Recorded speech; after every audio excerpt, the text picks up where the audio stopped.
Olá! Hoje a gente vai mergulhar em como a ditadura militar de 1964 no Brasil não só mudou o país, mas olha, virou de cabeça para baixo uma profissão inteira, o serviço social. Vamos entender como um campo que nasceu para fortalecer comunidades acabou sendo pressionado a servir a um regime autoritário. E essa é a grande questão que vai guiar nossa conversa.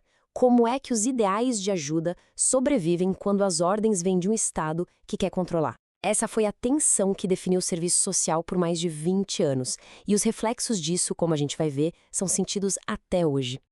Ok, vamos lá. Para a gente entender essa transformação, primeiro a gente precisa voltar um pouco no tempo, sabe? Entender o clima da época. O golpe militar de 64 instalou um novo tipo de poder no Brasil. Um poder que olhava para a organização da sociedade não como um direito, mas como uma ameaça em potencial. Essa linha do tempo aqui mostra bem a escalada. O golpe de 64 foi só o começo. Com o AI-5, em 68, a repressão virou lei, basicamente. E nos anos 70, enquanto se falava em milagre econômico, a realidade por trás dos números era de muita perseguição e silenciamento. Foi nesse ambiente, nesse clima de medo e controle, que os assistentes sociais tiveram que trabalhar. E essa comparação, olha, deixa tudo muito claro. Antes do golpe, a profissão vinha numa crescente de fortalecer as comunidades, de lutar por direitos universais como saúde e educação para todo mundo. Depois de 64, o foco muda completamente. A missão passa a ser legitimar o que o Estado fazia e gerenciar programas que, na real, serviam para controlar a população e acalmar os ânimos, sem nunca mexer na raiz dos problemas. Vamos avançar então e ver como essa mudança de missão se refletia no dia a dia, na prática mesmo. O Estado não só mudou os objetivos, ele foi lá e remodelou as ferramentas e os métodos dos assistentes sociais para que eles servissem à sua agenda. A palavra-chave aqui é essa: tecnicismo. O regime começou a empurrar uma abordagem que, no fundo, transformava o assistente social num burocrata. O importante passou a ser preencher formulário, fazer laudo, gerenciar benefício de um jeito técnico, neutro. Isso esvaziava a profissão do seu poder de crítica, do seu potencial político. A eficiência do escritório se tornou mais importante que a justiça social lá fora. Então, percebe? Não foi uma coisa só. Foi uma estratégia com várias frentes muito bem pensada. Primeiro, afogar os profissionais na papelada. Segundo, focar em ações que eram só um paliativo, como dar uma cesta básica, que não acaba com a pobreza, só administra. Terceiro, colocando todo mundo para dentro do aparato do Estado, o regime tirava a autonomia crítica. E por fim, no lugar da luta por direitos para todos, entraram ações pontuais compensatórias que mantinham as pessoas dependendo do governo.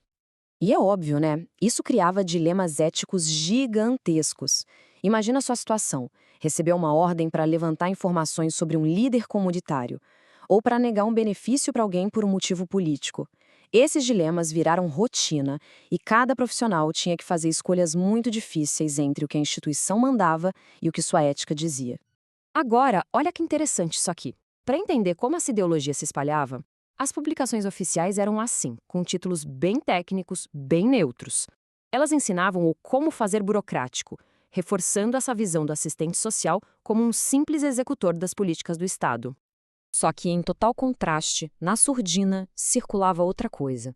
Textos com títulos como este aqui eram rodados em mimeógrafos e passados de mão em segredo. Era assim que se mantinha viva a chama do pensamento crítico, dos direitos humanos, da análise social que o regime queria apagar. Era uma verdadeira batalha de narrativas, acontecendo por debaixo dos panos. Isso nos leva direto para o nosso próximo ponto, porque apesar de toda essa pressão, muitos profissionais não ficaram parados, não foram só vítimas. Eles deram um jeito de resistir, muitas vezes de dentro do próprio sistema que tentava controlá-los. A resistência aqui não era com arma na mão, não. Era com caneta, com inteligência, com muita coragem. O ponto-chave é que os assistentes sociais usavam a própria burocracia do regime como uma arma contra ele. Eles perdiam formulários para proteger ativistas, atrasavam processos para ganhar tempo, criavam redes secretas de apoio bem debaixo do nariz do sistema. Era um jogo perigosíssimo, né, de subversão interna, mas que foi absolutamente fundamental. E aqui, a gente precisa parar um minuto e pensar na escala de tempo. 21 anos. Não foi uma crise passageira. Foi tempo suficiente para uma geração inteira de assistentes sociais se formar e trabalhar só dentro dessa lógica de controle. E é por isso que essas marcas não somem com uma simples assinatura num papel de redemocratização. Elas são profundas, são duradouras. E é justamente sobre essas marcas e essas heranças que a gente vai falar agora. Como é que esse período de controle e de tecnicismo continua a dar as cartas no serviço social e nas políticas públicas do Brasil de hoje? Essa tabela aqui resume muito bem como o passado não ficou no passado. A preferência por políticas focalizadas, sabe, aquelas que dão benefícios para grupos específicos, em vez de garantir direitos para todo mundo, é uma herança direta da lógica da ditadura. A cultura burocrática que a gente viu antes ainda é um desafio enorme. E a própria luta por uma formação mais crítica hoje em dia é uma resposta direta àquele modelo técnico que foi imposto pelo regime. E este gráfico, mesmo sendo ilustrativo, ele mostra o ponto central desse legado.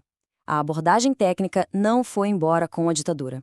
O modelo do profissional, que é um gestor de processos e não um agente de transformação social, acabou se tornando dominante. E essa visão, de várias formas, ainda molda como o público vê a profissão e como muitos profissionais atuam, décadas depois do fim do regime. E a gente termina com essa reflexão. A história do serviço social na ditadura não é só sobre repressão. É sobre adaptação, sobre resistência e sobre um legado que insiste não ir embora. Entender esse passado é crucial, não só para a profissão, mas para qualquer pessoa que quer entender como a ética é colocada à prova quando o poder exige obediência. A pergunta que ecoa até hoje é essa: como uma profissão lida com um passado que, na verdade, ela foi obrigada a viver?